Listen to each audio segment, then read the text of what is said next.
So we showed our family number groups of 1, 4, 7, 2, 5, and 8, 3, 9, 6. We showed how they're separated by thirds or separated by sixths. They're never separated by anything else, by the way. We showed that they're represented by this geometry of triangulation, of the hexagon, even of the diamond.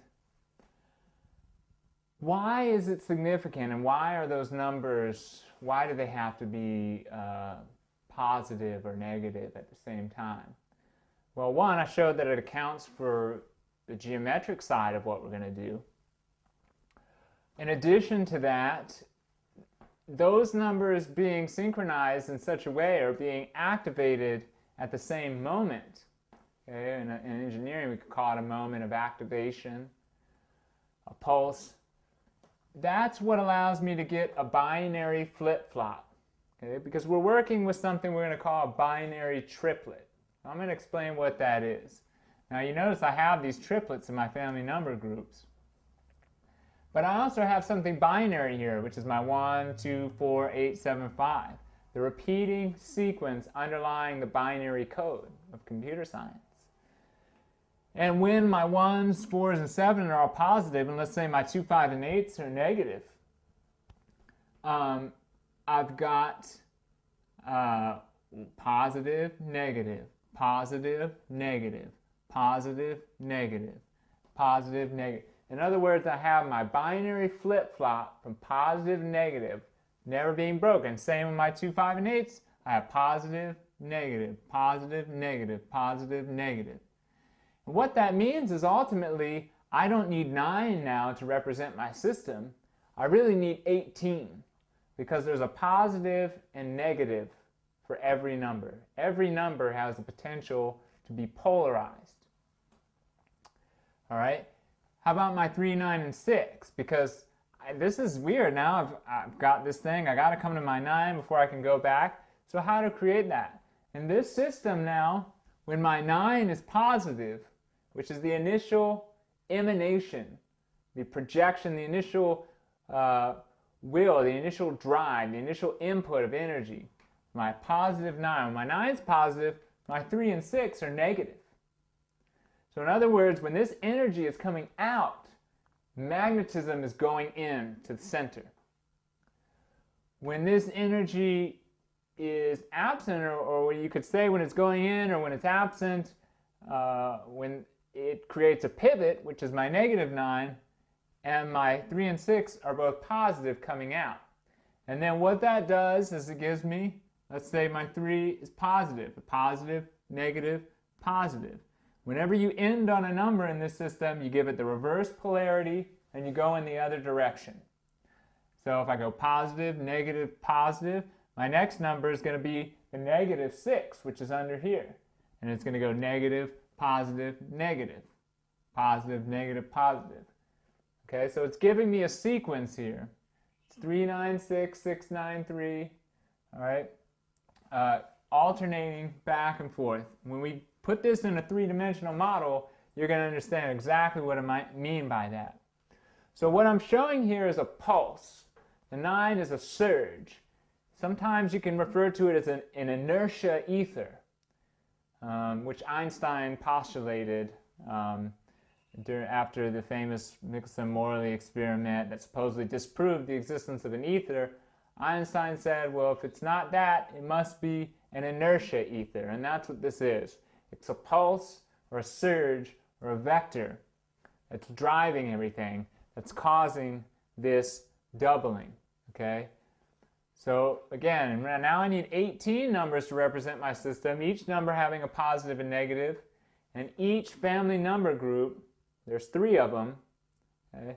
They're nothing smaller than groups of 3 in this system. There's 3 family number groups, and they're each activated at a moment. So if I have 18 numbers altogether to represent my system, and if only 3 of those numbers are ever positive at a time, that means only 1/6 of my numbers are ever activated or positive at a time. Okay, now if you don't follow me there, just wait, because you will when we do the torus. Only 1/6 of my numbers are ever positive. That's one positive family number group per 18 numbers. All right. That's clear. When you're saying 18 numbers, are you saying you'd have 18 around the instead of 9? Not 18 around the circle, but 18 because this is a positive 9. There's really a negative 9 behind it.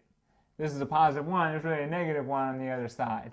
So again, this is just a two-dimensional cross-section of a circle, but it's explaining what we're going to see in 3 dimensions. Okay? So I think I covered most of what I wanted to say there. The only thing that I wanted you to see now is, what is this really doing? When we get to this in physical reality, well, if you look at this shape closely, and I will show, it's actually the shape of your DNA spiral helix. Even the DNA that your life is operating on is based on this shape. It's a coil. Everything physical is a coil. It's conducting an energy, which is this. If the more high inductance it is, the better it conducts this energy, the more alive it is. The number 9 is perfection, consciousness, the apex of consciousness, full 100% consciousness. And when we work with sound, and we work with numbers, that's what we're trying to do. 100% full efficiency. Whether it's our pathway of motion, whether it's electrical efficiency, everything is interconnected. And it's connected from here, the 0 point. 0 is not a number on any multiplication series. It's an absence. It's a hole in the center. And what this is a vortex. It's compressing things, sucking them in at the top, decompressing them, shooting them out at the bottom.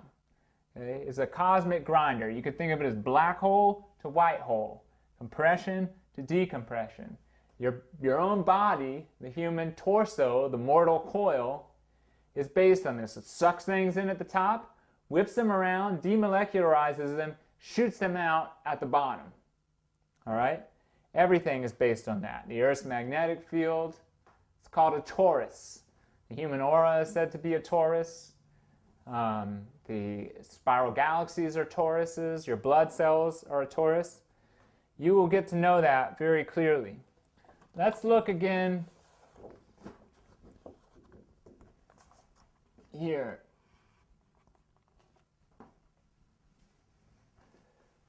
If I take into account all these multiplication tables and I look at them as a sequence, I'll notice something very interesting is happening here. Now here's my first control. I should say this, a very basic point. Multiplication tables, or as we've seen, similarly division tables, okay, are two things. They can either be straight lines or circles. It doesn't get any more easy than that. Multiplication tables are straight lines or circles.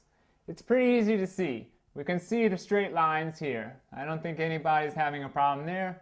Multiplication tables are modeling straight lines. Okay, increments of straight lines.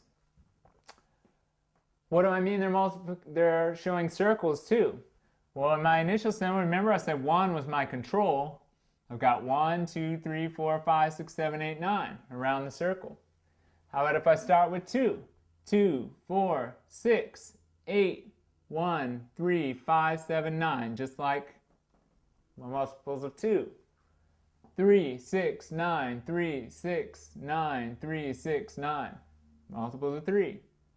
4, 8, 3, 7, 2, 6, 1, 5, 9. Just the same as here. 4, 8, 3, 7, 2, 6, 1, 5, 9.